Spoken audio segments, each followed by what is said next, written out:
উচ্ছেদ অভিযান চলতেছে, উচ্ছেদ অভিযান।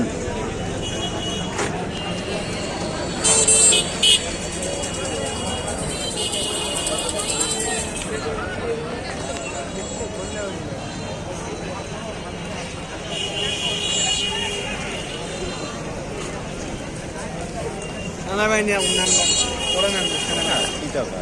গ্যাঞ্জাম হলে না, সেনাবাহিনী আছে তো। হ্যাঁ কত গ্যাঞ্জাম নেই।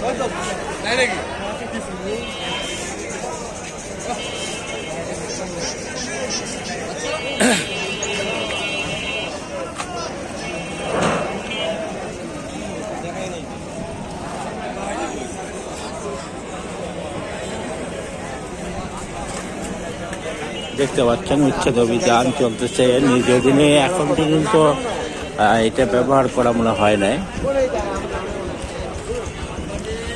তাদের পজিশন রয়েছে মার্কেটের সামনে, তারা কিন্তু বড় চাঁদাবাজ। তারা সরকারি অবৈধ জায়গা পজিশন বিক্রি করে তারা টাকা উপার্জন করে। দেখা যায় 2 লাখ 3 লাখ টাকা করে পজিশনওয়ালা নিয়ে নিচ্ছেন, অর্থাৎ মার্কেটওয়ালা। আজকে তারা নিয়ন্ত্রণ করতে পারতেছে না।